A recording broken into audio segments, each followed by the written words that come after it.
It's a commitment to the backslides and stepping up again. It's a commitment to taking the small step. It's a commitment to celebrating yourself when you do it right. And it's also about forgiving yourself when you don't get it right, but you keep moving forward.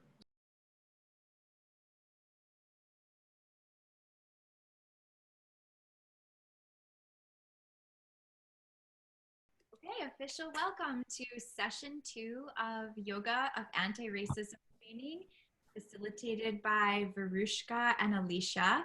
I'm Jenny, co-founder of United We Own. And I'm Matt, her husband and partner in all things service.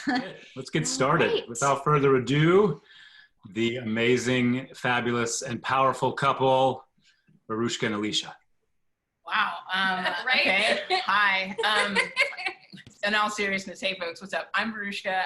As Matt offered, we had a session last week and we plan on doing at least 2 more of these here in the coming weeks. I, for my part, have worked for 15 years in education and most recently in facilitating conversations for young people and adults.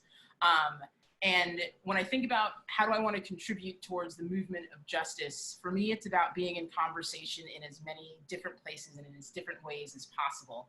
And where I can be a conduit for conversations for people for their own reflection, that is also something I'm keen to do. And so here I am. Thanks for having me. Yeah, and I think just to bounce off that, like for me, this is my practice of anti-racism, right? This is being in community, communing around anti-racism is a way to keep developing my own practice, right? Like as we talk about the yoga practice, but we talk about the anti-racism practice, it is a practice and you keep practicing it. And so just a reminder that like I'm in this with you too, and that this is not, you know, as V has offered, we're not teaching anything, but rather hoping to guide you along your own experience. So do this. So I'm just gonna start us off the same way that we started off last time. And I wanna talk about starting with the breath, right? Noticing where your breath is right now and moving towards that slow, smooth breath. So maybe filling up the belly or the back of the rib cage.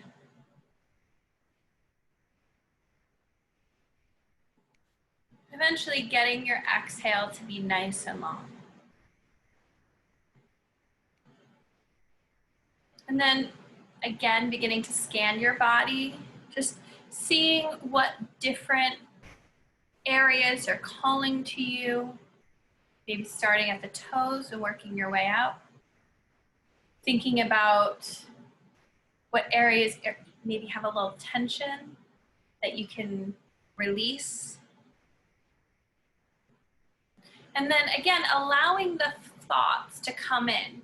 And as thoughts come in, we want to hold them gently and think about, is this something that's rooted in this idea of love or fear? Knowing that there's no judgment and that these are all parts of the being. And then today, adding on the layer of what is the seed of this? So we've got the root, and then what's the seed of that love or fear? And maybe another way to think of it could be, is this in service of the self or is this in service of the community? And then starting to just sit with that. Inhale deeply together. Exhale through the mouth. Shake it out. Don't turn yourself around. But yeah, and just using this as the framework for today's practice, adding in that extra layer of who said. Nice, thank you for that.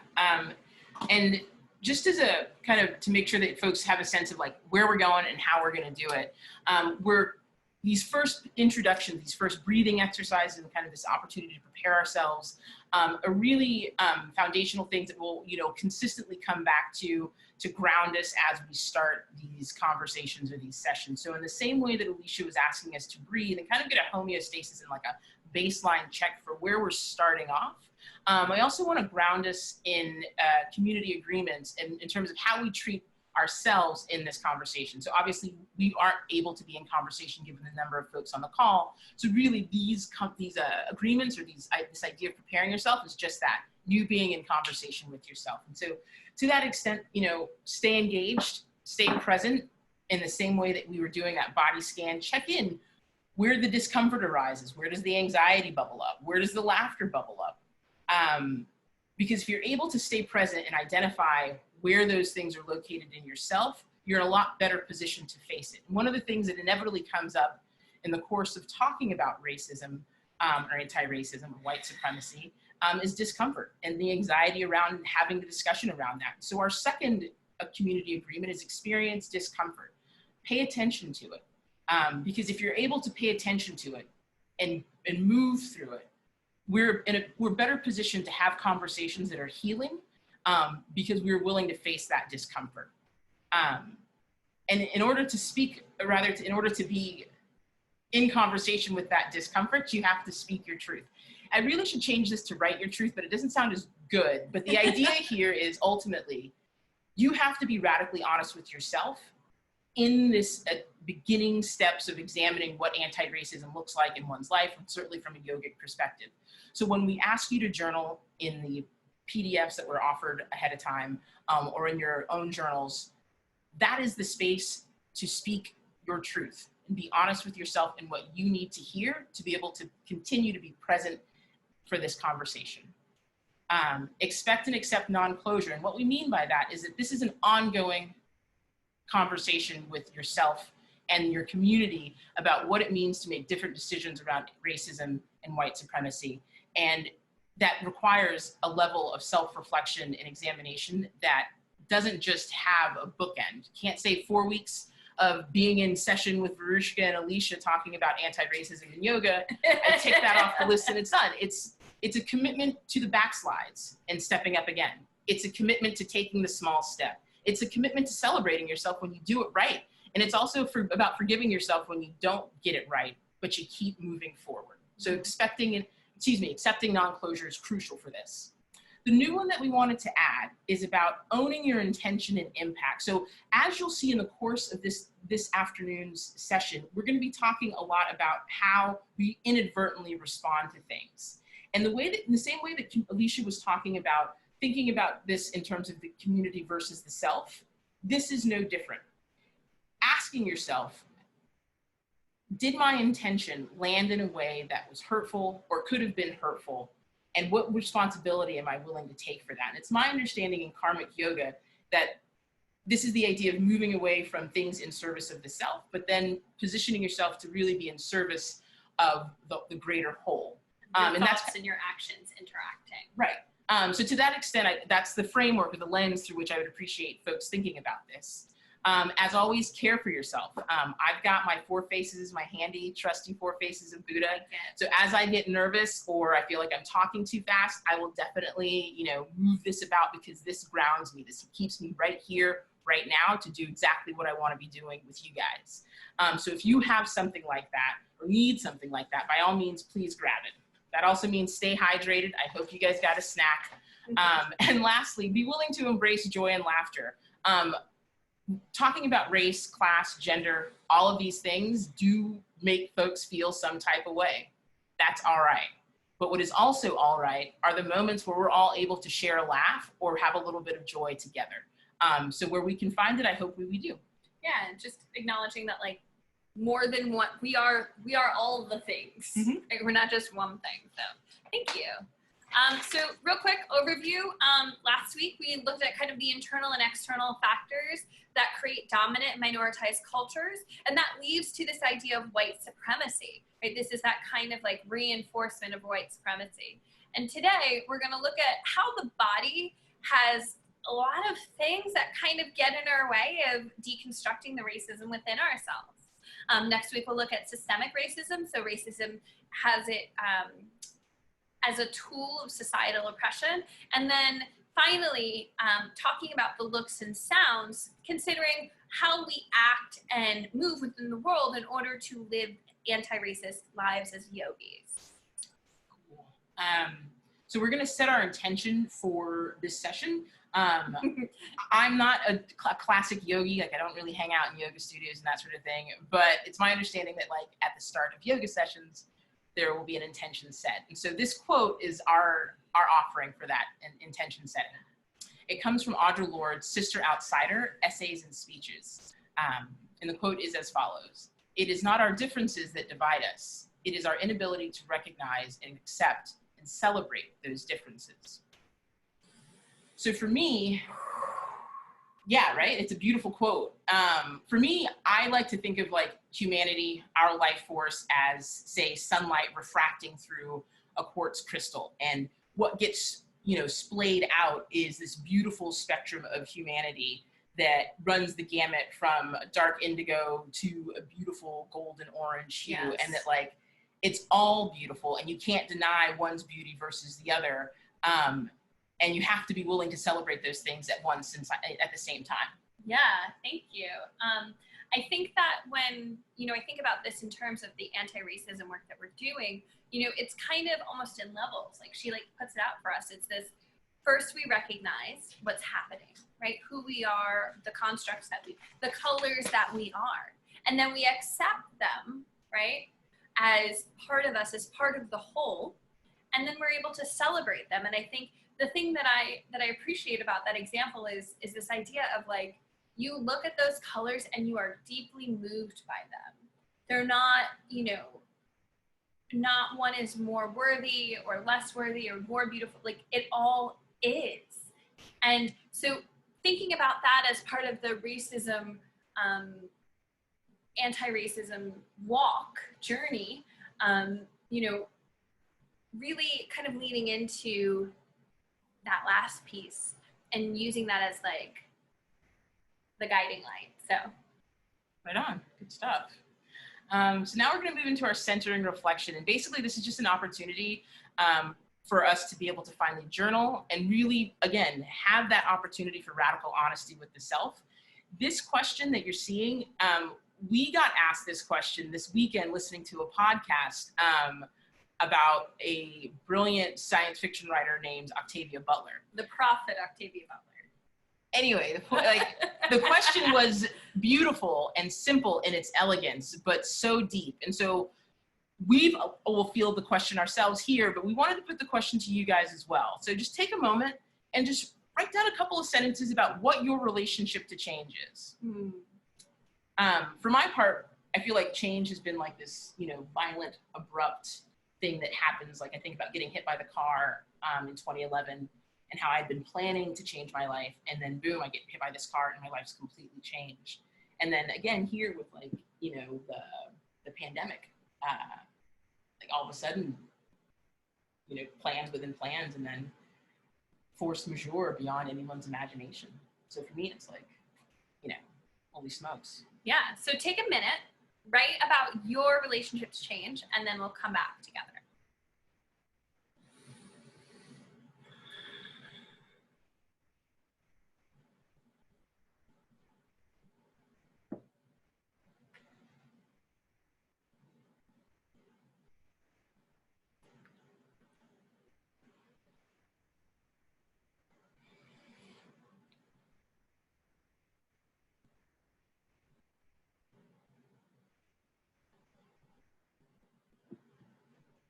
So when we think of change, right, it's either this thing that happens to us, a thing that we try to initiate, but ultimately it's a thing that we don't have that much control over.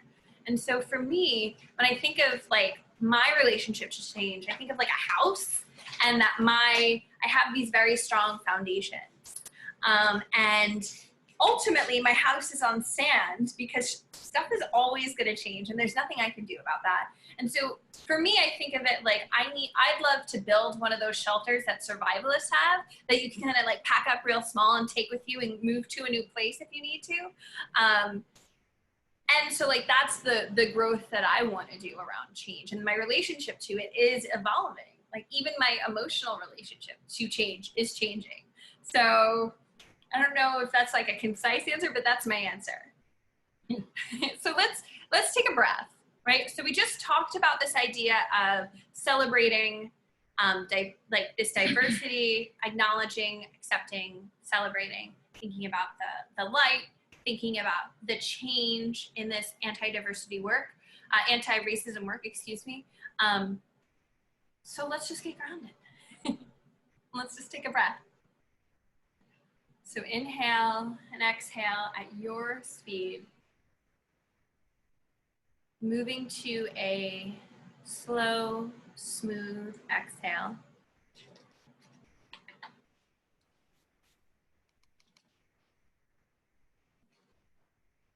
Begin to scan your body.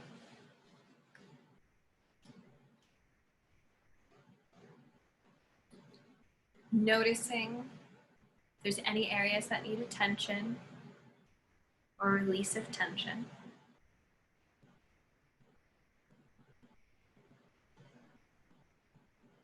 Again, allowing any thoughts to come in, to hold them up.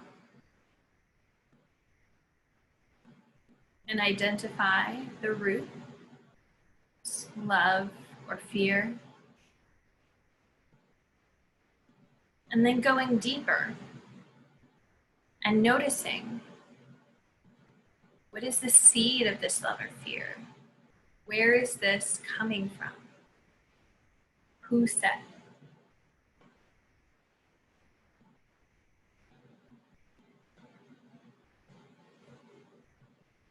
Now, inhale deeply together. Exhale through the mouth. Shake it out. And let's move on. Okay. Thank you. This is the second time I've heard you end this by saying who said, kind of offering the question out there of like who said. That makes me think about like, how do we get information? Who's telling you this information? Like who is who? And so when I asked you guys previously to jot down your thoughts about a centering reflection, I also wanted to be able to give you an experience that kind of, well, frankly, tests that relationship to change. And, you know, our embedded knowledge and how we kind of take in and receive and layer information absolutely impacts impacts our environment and how we interact with it.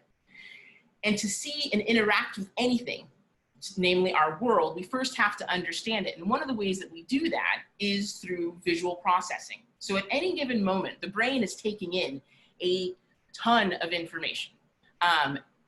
You know, tall, short, you know, is that book over there red? Is that, you know, canister full or empty? And being able to take all of this in, the brain has to create efficient highways and byways to be able to parse out good, bad, safe, not safe. You know, if I have an astigmatism, right? And I just imagine myself on the plains as a proto-human, like blind as a bat trying to ascertain if I can see, you know, is that safe or not safe? And I have to have a very quick way to make that decision to save my life or not. And so this test is, or rather this experience or this example is a way to show us how we can interfere with how we process information and then try to overlay that with additional complexities that when I say complexity, I really mean like the social human complexities of race, gender, etc. Because when you think about it, the human brain, rather the human within a millisecond can absolutely ascertain approximate age, gender, race, and other visual clues. And then on top of that, you lay these layers. So I want to take all those layers off and just show you the mechanism of how we process that information and how we can disrupt it and hopefully, again, think about how this works with anti-racism. So on the screen, you guys see a series of words. I want you to read the words as fast as you can. You can do it out loud, you can do it in your head, it's up to you. But read the words as fast as you can.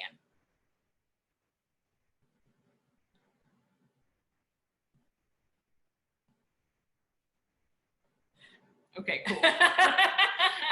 All right. Now, with the same attempt at that same speed, say the color of the word that you see.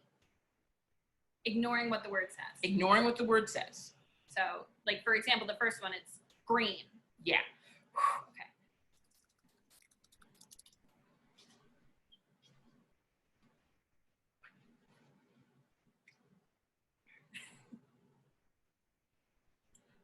Okay. Yeah, good. All right. Now let me ask you this. I'm gonna ask Alicia, but I'm asking you guys this too. How did your body respond to this disrupting of how the information got processed? I could not say the color as fast as I could read the word. And I like had to like lean in and like pay closer attention and like squint my eyes and stuff. So it was actually, so you knew what you knew, hard. but it was hard. It was you hard. could see what you didn't know. It was hard. It was really hard. Okay, no, and I absolutely. And I think, you know, if you were to, and again, if you were to think about like the difficulty with which you were in this simple exercise, you kind of stumbled and paused and tripped over what you were trying to understand. It is no different when you're taking in information that kind of disrupts how you take things in. And what we're saying is, let's use that interference to disrupt how we view race in this context. Mm-hmm. So to that extent, this is another opportunity to journal. Having done this, what would you say your relationship to change is now? And how might this relate to the work that we're doing with anti-racism and like how deeply rooted this is? So how does this relate to how deeply rooted anti-racism is?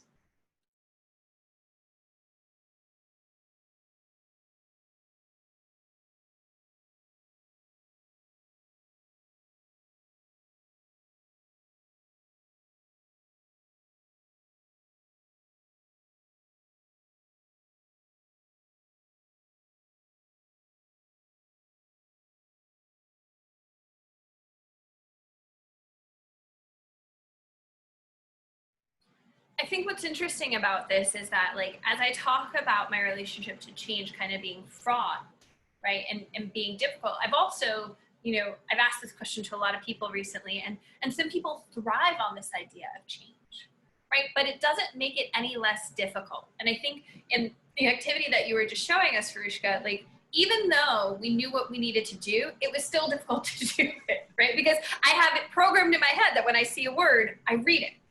Not say the color, it's printed it. Right. So let's take a moment in our work as anti-racism to really reflect on what change is and how deep the work truly is, right? So let's do it again. Let's take a breath.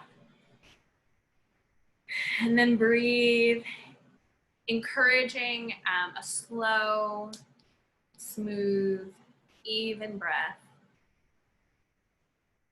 Scanning your body. And just allowing those thoughts to kind of come in and hold on to them gently.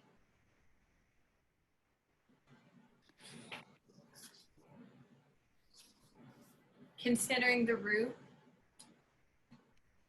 if it's in love or fear. And then coming back to where might this seed come from? How did it get here? How did I water it? Do I want to keep it? Right? All of those questions.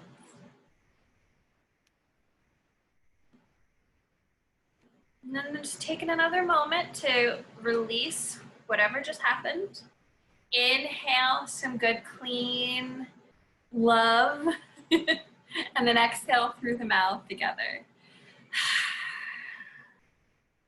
So, as Verushka talked about, there's this biological, neurological thing that happens in our brain, and I'm not going to get super into it because Matt has a great series on, I don't know if it's a series or an individual one, but it's on like the ancient nervous system, and that's where a lot of this stuff is rooted. So I'm not going to go crazy into it, and if what I'm about to say is super interesting and you're like, yeah, I want to know more, Matt's totally... There's a video. Right, there's a video for that. And so, you know, Verushka's talking about these kind of ways that we learn to do things. And so they're super rooted in us. And so from the very beginning of the development of our brain, we have categorized things as same, safe, different, dangerous. And they see this in even very young children, like babies, as their eyes start to form, they notice who's the same and who's different. And so when you're thinking about that, if I'm a baby and I'm only seeing people that look like me, that means my brain is categorizing those people as safe. And so thinking about that seed, it can go back really far. And then as we develop, we start to learn about our fear and safety by interacting with people. And so we have this thing called neuroception, which is the way that my nervous system interacts with Verushka's nervous system.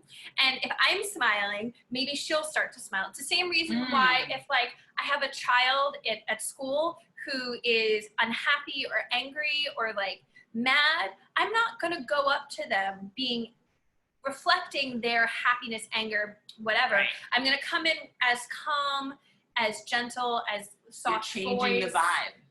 Totally. I'm changing the vibe, nervous system, one nervous system at a time. Yeah, no, 1000%. And so here's the thing about that change, right?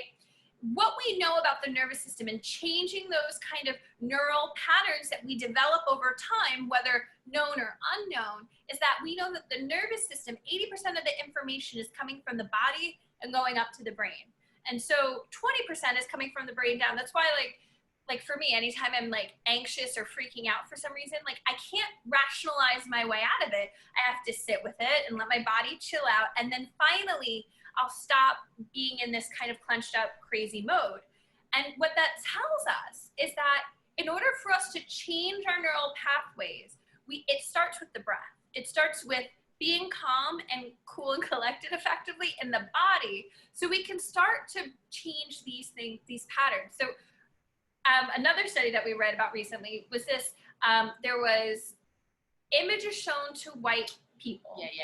And and so when white people saw Black people, their fear response lit up for like a nanosecond, a split second, but it lit up. But once the rational brain took over, it was like, okay, you're not in danger, chill out, everything's fine. And so it goes to show you, like, even though we may not notice it, these things are sometimes ingrained in us so deeply that we don't notice it. No, I think that they absolutely are ingrained, but they're not biologically ingrained. And I think that that's an important distinction. That just because that child, the child who's literally, by virtue of, I've just got eyes because I was born on Tuesday and they're still shaky and I'm focusing on things and I can pinpoint this consistently over and over and over again. And so therefore my brain can like recognize that. And then once that gets disrupted, say with some other person, it's hard to make that connection again. You overlay that with perhaps your parents' response, right? Thinking about neuroception, right? And then you overlay that with perhaps the at-large societal response, more neuroception. And it's not so much that our biological evolution lent itself to, say that race is a biological issue. It's really like this intimate, intricate dance, it sounds like. Yeah, and it's that like, we're a community out on the plain, so I need to notice. If you're from a rival community, I need to be aware quickly, right? And it's that kind of like ancient, but also like reinforced. And so here's the thing, right? We started with this like identify, accept, and celebrate. And here's where we have to do that in ourselves. It's the big work. But what we know is neural pathways can be changed, right? And in this work, we do it by slowing down.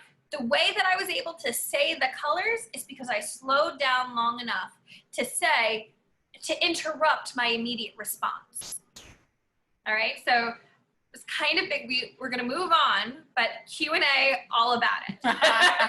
So last time we were together, we talked about the rings of diversity. We talked about locating ourselves on them so that we can have a better understanding of how we interact with how we kind of developed as individuals, but also how we interact with others through these spheres. What I'd invite you to do is to think of one that you chose last time and just pick one or two to use through this next activity. So is it your age?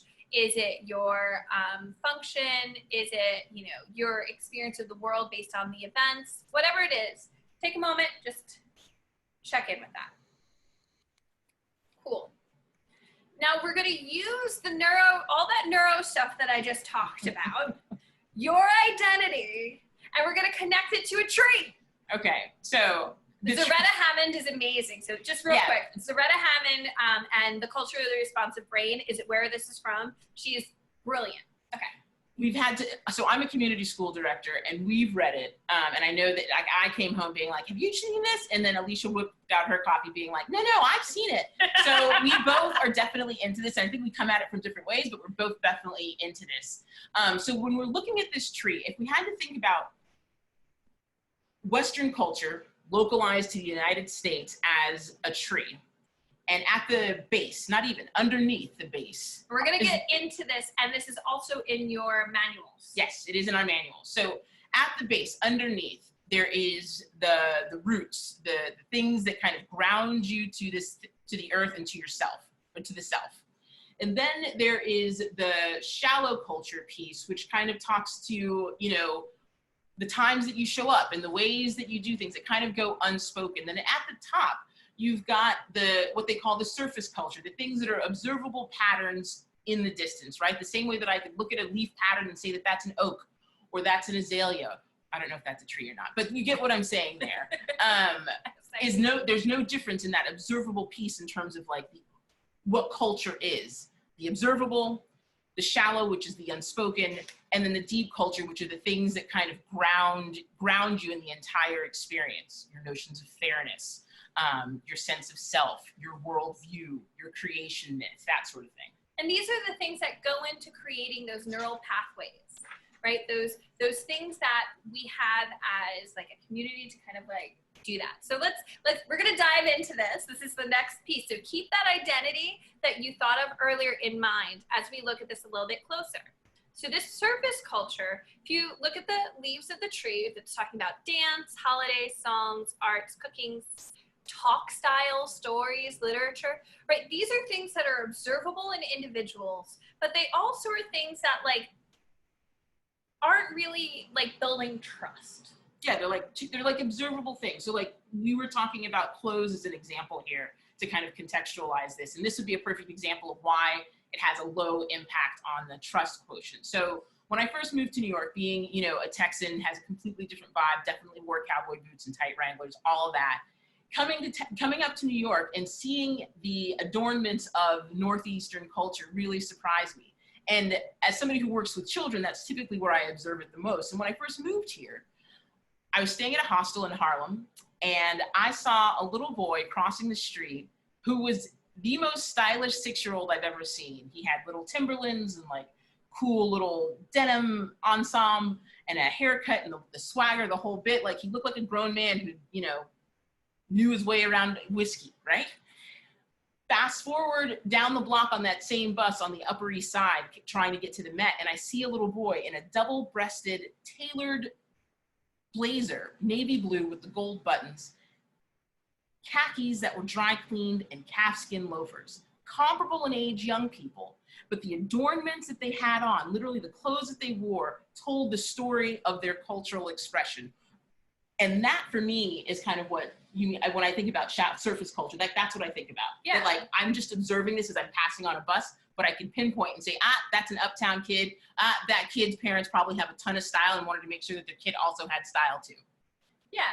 And when I think about this in my own life, I think about the talk style. Like that really stood out to me because like I'm in my Puerto Rican family, we have a talk style of loud, we're excited to see each other. So we like show it in our vibes and our voices. But then I go to my German family, if I talk in the same way, all of a sudden I'm being rude or disrespectful to my elders, right? Like totally something that, that kind of the thing that causes dissonance in my own culture, right? So I'd love to invite you to think about your identity piece in this and think about the choices that you make in shallow culture and why you make these choices, right? Because the way that I talk is a choice. The way that you dress your child is a choice. The way that one wears their hair. So take a minute and think about the choices that you make in shallow culture and why you made those choices.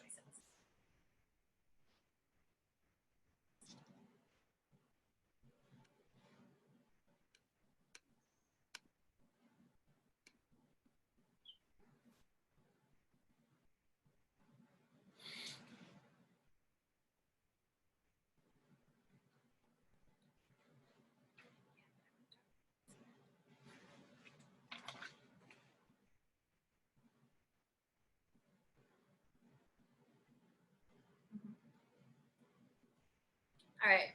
So coming back, I want you to consider your answer, even if you like said it in your mind or wrote it down or recorded it on your phone, whatever it was. I'd love to invite you to think about this idea of what we talked about last week, this dominant culture, right? This intention versus impact, right? So how, when we go into a space, are we asked to, at least on a surface level, conform to dominant culture, right? When we walk into a yoga space, what is the dominant culture of clothes or talking or whatever it is?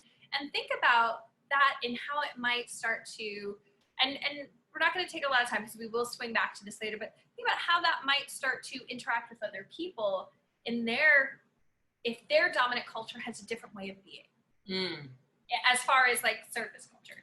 So we're going to move on to the next piece, surface culture. Shallow culture. I'd say here's where shallow culture, for my part, I think it's within shallow culture that piece around intention and versus impact really lives. Because this is about the unspoken rules that still have a high impact on emotional trust, or a high emotional impact on trust, right? It's like how you build rapport. Right. How do you build rapport if I know some rules that you don't know, but then I'm watching you not know the rules? So how do you build trust if that's there? And so whose rules are they? Right, which is, and you would offer that again. Who said, right? Who said? Who said? And so if you look here on the screen and you look at some of the areas where like those unspoken rules can certainly trip people up, or you can watch people fall flat on their face. Concept of time, acceptable food sources. Like when I first heard of dumpster diving, pearls were clutched. Like, am I to understand that you went into the garbage on purpose to look for day-old food? Completely different response. Eye contact, personal space, nature of relationships, being honest, nonverbal communication. These are instances or examples of what shallow culture can look like, but also recognizing with that additional layer that this is also an arena that has high impact on emotional trust. Yeah, and so just even thinking about time, right? So United We Own has a very clear sense of time. Like I've been on some Zoom meetings and it'll be like, if the meeting starts at 12, it'll be 12, and it'll be like 12:05, 12:10, and then we'll get started. But United We Own has a understanding that if we say we're gonna start at 12, we're gonna start at 12 because that's their way to respect people's time. And so they sent an email out, and if you look at your email, it says it makes sense to come a little early because we start at the time we say we're gonna start. Because very often that's left unspoken, right? In trauma, when you leave things unspoken, it can be a reminder, right? So that's one of the ways that we kind of consider that. Mm-hmm. For me, I think that inevitably it goes back to some story where I'm making a fool of myself.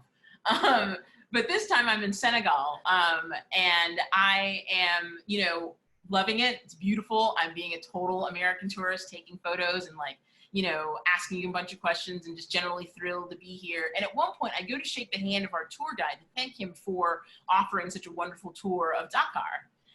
But as a devout Muslim man, he isn't in a position to touch a woman because that's considered disrespectful. And I was like, oh, I apologize. And I tried to make note for the next time I had a comparable encounter. Inevitably, what I found is that I still would mess up, but I remembered that I'd seen this TV show called Ertugrul. If you haven't watched it, it's on Netflix, it's amazing. But I saw in there that if you wanted to offer a greeting, rather than shaking hands, which was my custom, to put your hand over your chest and to kind of bow while making eye contact a little bit. That's what I did for the rest of my trip.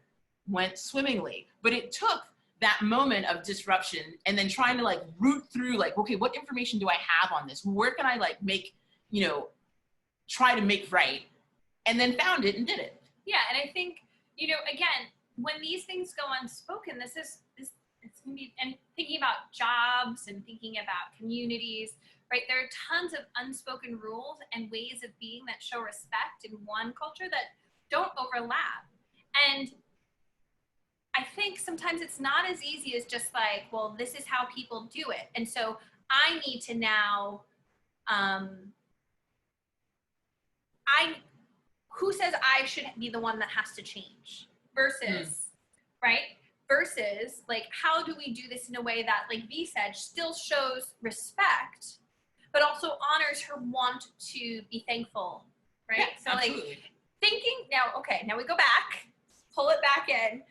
Think about your yoga community.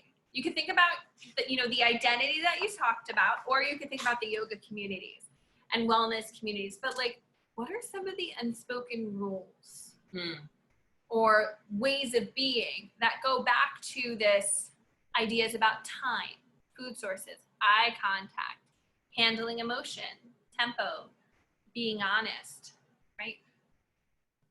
Think about it in your communities, and you can either, again, just think about it, have a conversation with yourself, write it down, but take about a minute.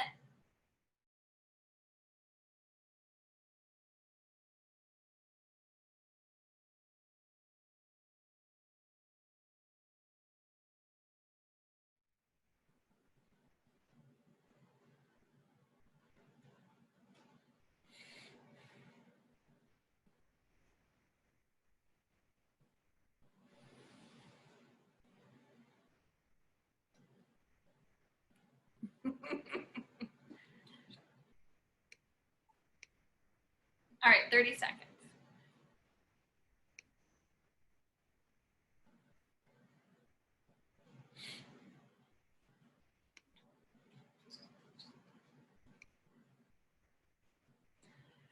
All right, so come on back. And for us, some of the stuff that we were talking about, was this idea of, when you walk into a yoga space, how do we greet each other, right? Like, what is there a greeting, or are you allowed to talk during class and ask questions, or is it kind of like science? Like Jenny and I, and we were all having this conversation earlier that like in our projects, when we work with people, they're talking to us. We're having conversations. We're talking about the pose and how we want to do things, or we're not silent and like receptacles, kind of like in yoga spaces sometimes are, right? And so thinking about how our interactions sometimes can make people feel. To reinforce those unspoken rules. Yes, totally. Bad high five, but you get the point, right? And so not only in our yoga communities, right, in other areas of our communities and identities, but I think it's very important for us to really get in on this point that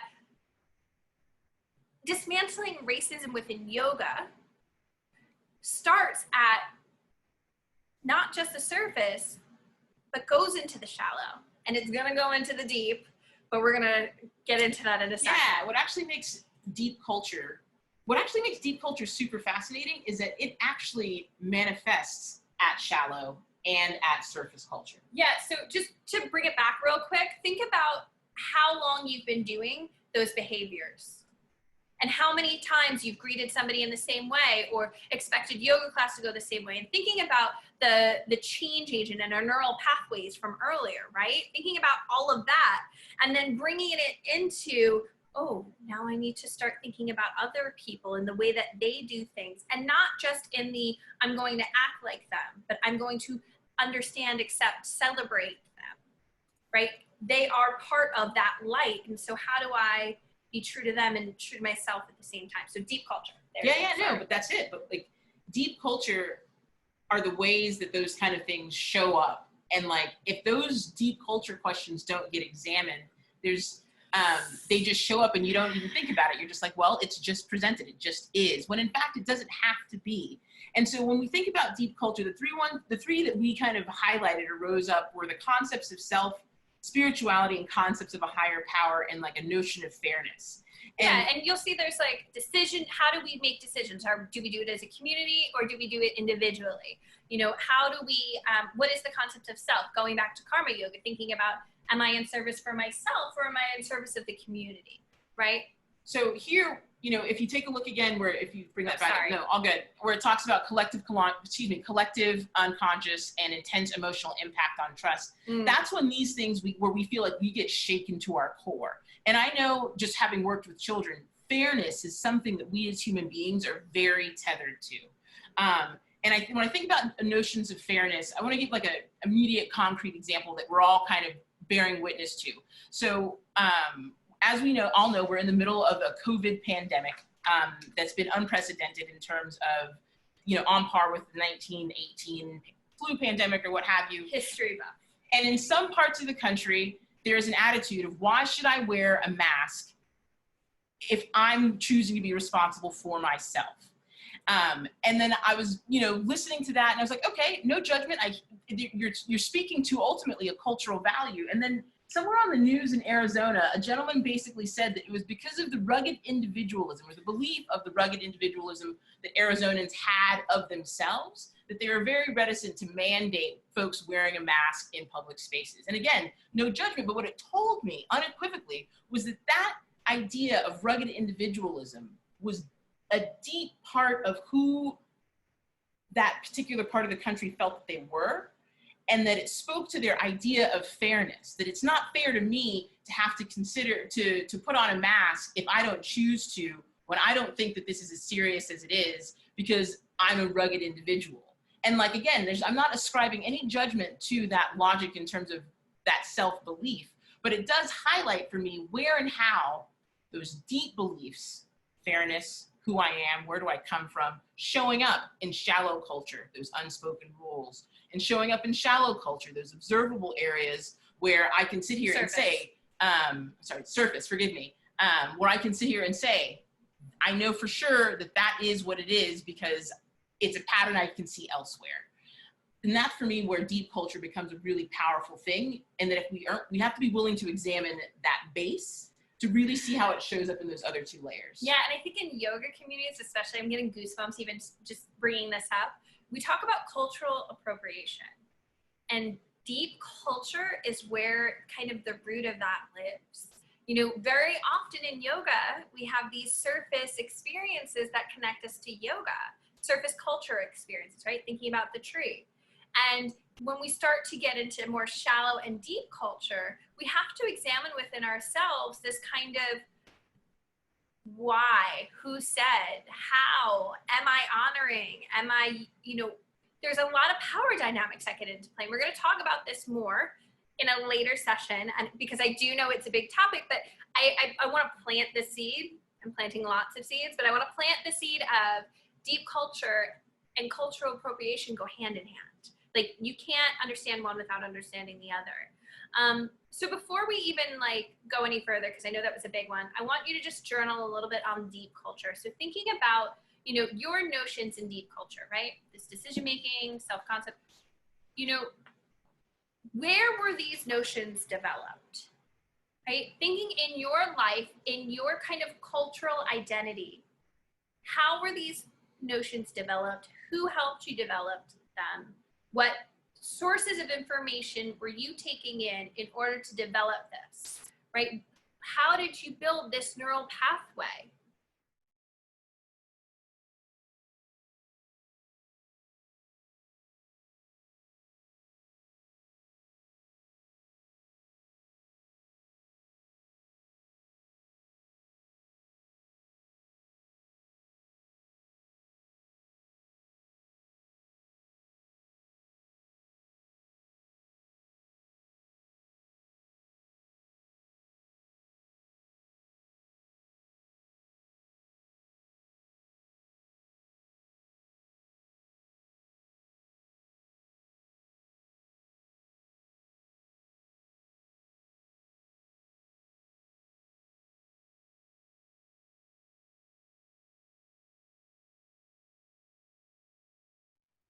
Okay. So this is where our pause comes in, because that was a lot of stuff coming in. It was a lot, I know. So thinking about shallow, surface, shallow, and deep. Okay? Thinking about all of that stuff. Take a breath. Just take a breath, whatever that looks like. And bring yourself back to this slow, smooth, even breath.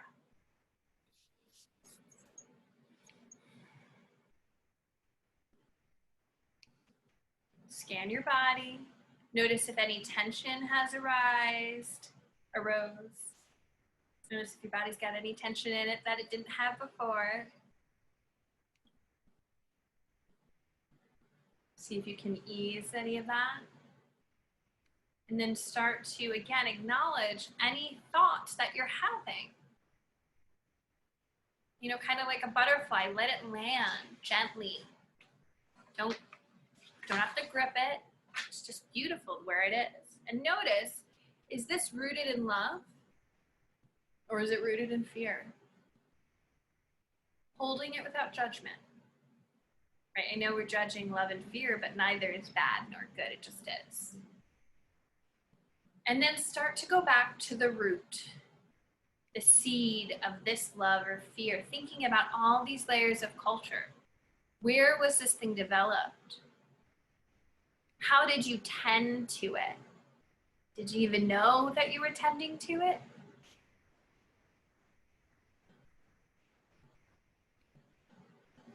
Who said?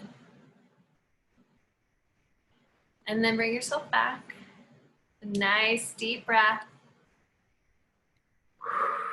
Big exhale. And let's talk about one more thing before we wrap up. Thank you for that. Thank you for kind of ushering us gently out of this experience. We're coming up on our 1 o'clock end time, and we want to make sure that we're honoring, you know, our promise to start and end on time. And the thing that I wanted to raise up as an appreciation was your talk about neuroception and this idea about at the biological level or the biochemical level, how humans kind of vibe and interact with one another. And our closing intention that I wanted to offer absolutely kind of speaks to this idea of that definition of neuroception. And it's all that you touch, you change. And all that you change changes you.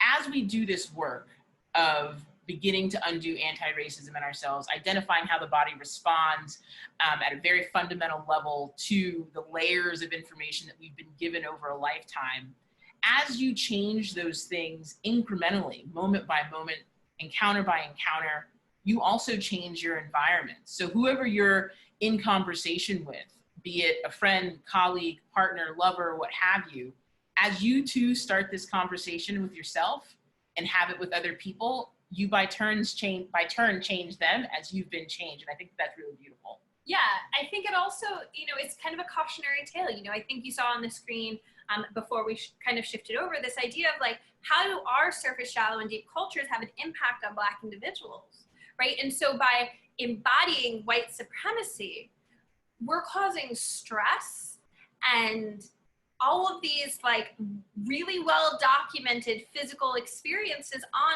other people, because there's this like, I'm constantly trying to, or not trying, but I'm impacting the people around me. And so I think what this quote really talks about is, as I start to change, as I start to heal, use my yoga, my breathing, my slowing down, my neurons and my neural pathways start to change. And then I, in turn, get to change the world around me. And then the world will change me, and then I'll change the world. And so, like, if you have not read Octavia Butler's Parable of the Sower, like, they say Nostradamus predicted some stuff. So yeah, thinking about that as, you know, our kind of closing idea of change happens both ways, always. And yeah, so thank you. Jenny, Matt? Thank you guys. As always, thank you. The work. Thank you so much. I saw in the chat a couple people dropping thoughts that I share the first time I saw this tree, which was, whoa, eyes open. Amazing. Thank you for drawing all of these beautiful lines for us. Really incredible. I agree. So great. So in this last moment, I'd just like to bring us all into practice together again. And when Alicia was saying, who said, it reminded me of the core concept of yoga, which is that really when we are able to listen below these levels of surface culture and below the levels of diversity that get layered on top of our core self, we all have the same knowledge and wisdom in this core self that connects all beings. So I thought we could just come into a practice together where we sit into who maybe we could listen to in these moments of being unsure in this work. And as you soften your gaze or close your eyes, I always like to begin by directing my attention to my heart. Any sensation or breath flowing in the space around my heart. And instead of trying to use a tool, perhaps set any doing aside and allow yourself to exist in a realm of being and of listening. And as Alicia said so beautifully, all the little surface thoughts or all the little connections our brains are trying to make right now as they land on us, like little butterflies, they're there, they're gone. Listening down to a layer of ourselves beneath thoughts of our job, thoughts of what kind of food we'll eat, thoughts about our role in the world.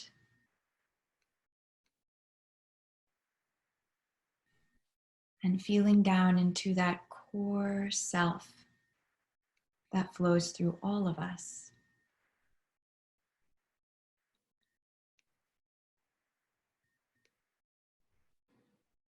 And the wisdom in yoga is that we don't ever need to look to any other human being for answers, because we all have access to the same answers within ourselves. And we don't need anything special to do that.